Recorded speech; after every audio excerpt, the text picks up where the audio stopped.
বাবার টাকা না থাকলে বোঝা যায় এই পৃথিবীটা কতটা কঠিন। বাবা মানে মাথার উপর একটা বটগাছের মতো যে সব সময় ছায়া দিবে। কালকে আমি বলেছিলাম আম্মুকে খুব পিঠা খেতে ইচ্ছা করছে, আর অমনি আজকে আব্বু আম্মু সহ চলে আসছে আমার বাসায় পিঠা খাওয়ার জন্য সব জিনিসপত্র নিয়ে। আসসালামু আলাইকুম, কেমন আছেন সবাই? কয়েকদিন হলো বাসায় এসেছি। বাসায় আসার পরে ভীষণ পিঠা খেতে ইচ্ছে করছিল।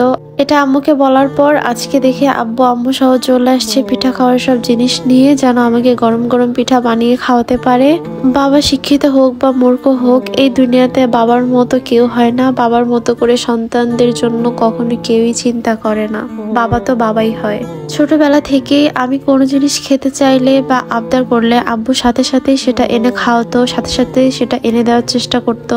কখনো কোনো জিনিস চাইলে আব্বু কখনোই না করতো না, যত কষ্টই হোক দেওয়ার চেষ্টা করতো। একটা মেয়ের সবচেয়ে শান্তির স্থান কোথায় জানেন? একটা মেয়ের সবচেয়ে শান্তির স্থান হলো তার বাবা মা। তার বাবা মায়ের কাছে গেলেই একটা মেয়ের সবচেয়ে বেশি শান্তি লাগে।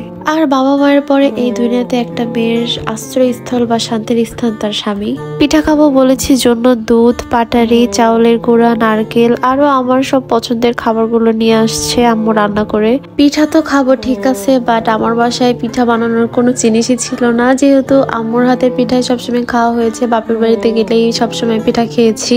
আমি বাসায় তেমন একটা বানাইনি, আর তেমন ভাবে আমি পিঠা বানাতে পারিও না। যেহেতু আম্মু আছে, আম্মুর হাতেরটাই সবসময় খাওয়া হয়েছে।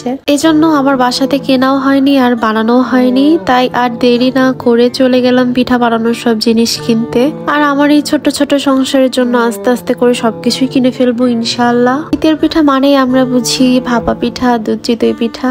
প্রথমে আমি ভাবতেছিলাম সাতপুথির জন্য একটা তাওয়া কিনবো, কিন্তু সেটা আমি কোনোভাবেই পাচ্ছিলাম না। তো যাই হোক একটা নিলাম, দেন চলে আসছি ভাপা পিঠার পাতিল দেখার জন্য। আর এখন বাজারে এত ডিজাইনের পাতিল আসছে বাবা, একসাথে 3টা পিঠা, তারপরে সিঙ্গেল পিঠা সবকিছু বানানোর পাতিল পাওয়া যাচ্ছে। তো আমার কাছে মনে হলো যে ছোটই নেই, কারণ আমরা মাত্র মানুষ 2জন, আর এত বড় জিনিস নেওয়ার কি দরকার। তারপর চলে আসলাম একটা মোড়া দেখতে।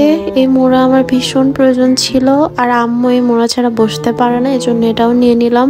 আম্মু যখন আমার বাসায় আসে সবসময় আমার সংসারের জন্য এটা ওটা কিনবে, আমি না করলেও সে শুনতে চায় না। আসলে বাবা মা এমনই হয়, সন্তানদের দিতে পারলে তারা অনেক বেশি শান্তি পায়, খুশি হয়ে যায়। তারপর চলে আসলাম গরম মশলার দোকানে, আর এটা আমার এত বেশি প্রয়োজন ছিল।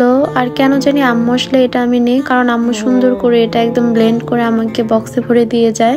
এই কাজগুলো আমার করতে কেন জানি ভালো লাগে না, আম্মু আসলে আম্মুই করে দিয়ে যায় সব সময়।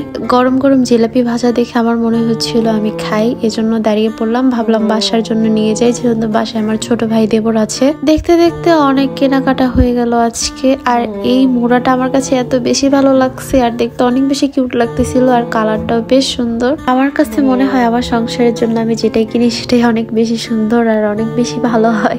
জানি না এটা কার কার মনে হয়, আমার কাছে এমন মনে হয়। আজকের মতো এখানেই বিদায় নিচ্ছি। সবাই ভালো থাকবেন, সুস্থ থাকবেন। আল্লাহ হাফিজ।